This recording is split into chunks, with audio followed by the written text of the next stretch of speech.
ये बिट्टू बजरंगी एक लुहार जाति से संबंध रखने वाला है। दिल्ली में भी आया है कि अब यहां से मुसलमानों को खाली करके जाना पड़ेगा। वो सारे इस टाइप के थे, जो नशेड़ी टाइप के थे, और उन्होंने पत्थर मारा। लेकिन ये ज्ञापन की वो कॉपियां हैं जो वहां पे जाके प्रशासन को दी हैं। पूरी मीडिया, तमाम यूट्यूब पर चैनलों ने पूरी ताकत प्रशासन ने लगाई, लेकिन उसका जो असली जो चेहरा था, असली जो नकाब जो था, वो नहीं उतरा। जब कोई लड़ाक के लड़ाई लड़ने आते हैं नहीं, वो अपनी बहन बेटी को नहीं लेके आते, जिसका नाम है बिट्टू बजरंगी। और बड़े कमाल की बात है, पूरी मीडिया, तमाम यूट्यूब पर चैनलों ने पूरी ताकत प्रशासन ने लगाई, लेकिन उसका जो असली जो चेहरा था, असली जो नकाब जो था, वो नहीं उतरा। हम उस नकाब को उतारने के लिए आज ये बताने आए हैं कि जिस तरीके से हरियाणा की खाप पंचायतों ने, जिस तरीके के किसानों ने, जिस तरीके के और सामाजिक जो संगठन है, मजदूरों के संगठन है, उन्होंने तमाम संगठनों ने आगे आके कहा कि ये जो बिट्टू बजरंगी है, मोनू मानेसर है, इन्होंने पहले सोशल मीडिया पर अपनी बातों को मुखरता से तालिबानी तरीके से रखा और भड़काऊ भाषण दिया, और जीजे वाला शब्द हम क्या कहें लगातार आज 5-6 दिन से चल रहा है।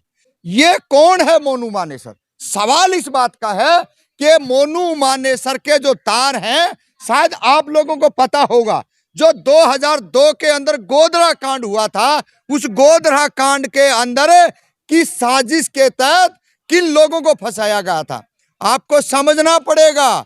गोधरा कांड के अंदर शेड्यूल कास्ट के एक मोची को लेके आए थे, जिसके यहाँ एक लाल कपड़ा बांध दिया और हाथ में तलवार दी थी। वही 2002 आज हरियाणा के मेवात में दोहराया गया है। वो कौन है? बिट्टू बजरंगी। ये बिट्टू बजरंगी एक लुहार जाति से संबंध रखने वाला है, जो लुहार जाति जो लोहे का काम करते हैं और जो पिछड़े वर्ग की ए श्रेणी में आता है। देखिए कमाल बीजेपी का, बीजेपी ने यहां भी वही षड्यंत्र रचा कि एक तरफ ब्राह्मणवाद की चपेट में कौन किसको लेके आए? अति पिछड़े को, एक लुहार जाति के को, जो हरियाणा के ही फरीदाबाद में रहने वाला है, जो नजदीक पलवल का जिले का है।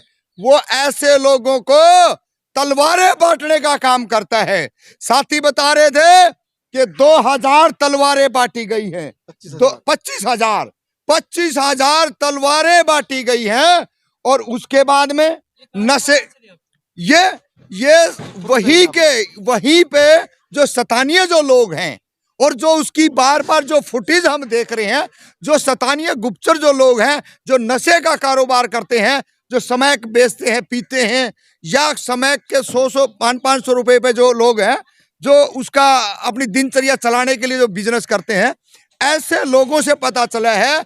और एक चीज और, एक फोटो आ रहा हमारे पास में, जो कम से कम भी 5 से 7 लाख रुपए की स्टेन गन है।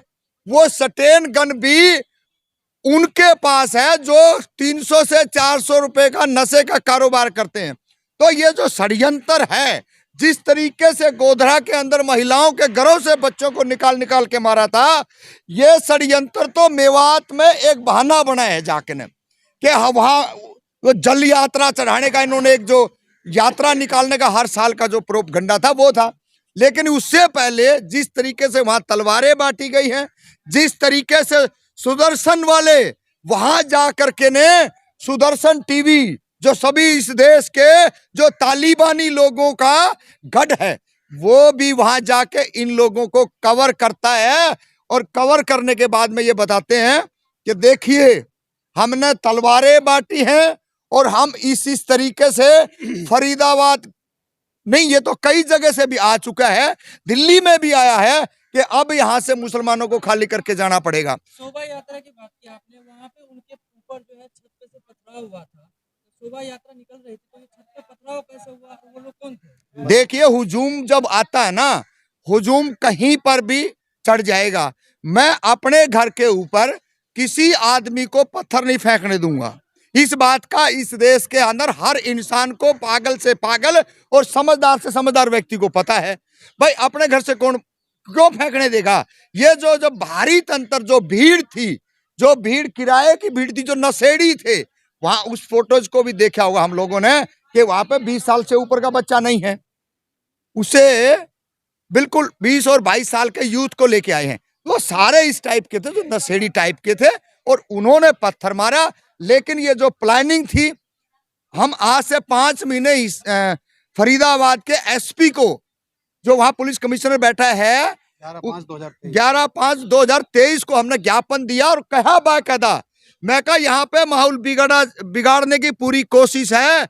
और वो ज्ञापन की जो कॉपियां हैं, हमने कहा ये देख लीजिए आप, ये ज्ञापन की वो कॉपियां हैं जो वहां पे जाके प्रशासन को दे ही हैं। 3 महीने पहले बता लेकिन उन्होंने उसके बावजूद भी इसको लारे लप्पे में रखा।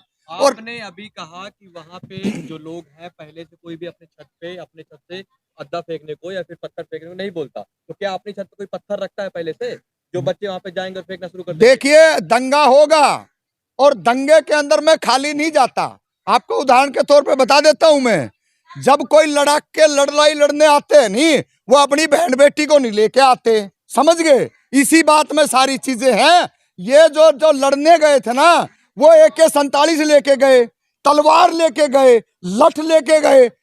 भाई पत्थर, अरे पत्थर तो कहीं से भी आप उठा लो। आपने भी बैग लगा रखा है, उसने भी बैग लगा रखा है, मेरे पीछे भी बैग रखा है, तो इस बैग के अंदर इतने पत्थर तो आ जाएंगे, कम से कम मैं 20 बार कर दूं। तो ये पूरी की पूरी प्रयोजित मामला था। किसी भी वहां जो लोग थे, उन्होंने कोई पत्थर नहीं फेंके। और जितने भी जो लोग थे, चाहे वो कथाकथित हिंदुओं की तरफ हो, चाहे वो मुसलमानों की तरफ से हो, सतानीय लोगों का 1% भी लड़ाई दंगे से कोई योगदान नहीं था।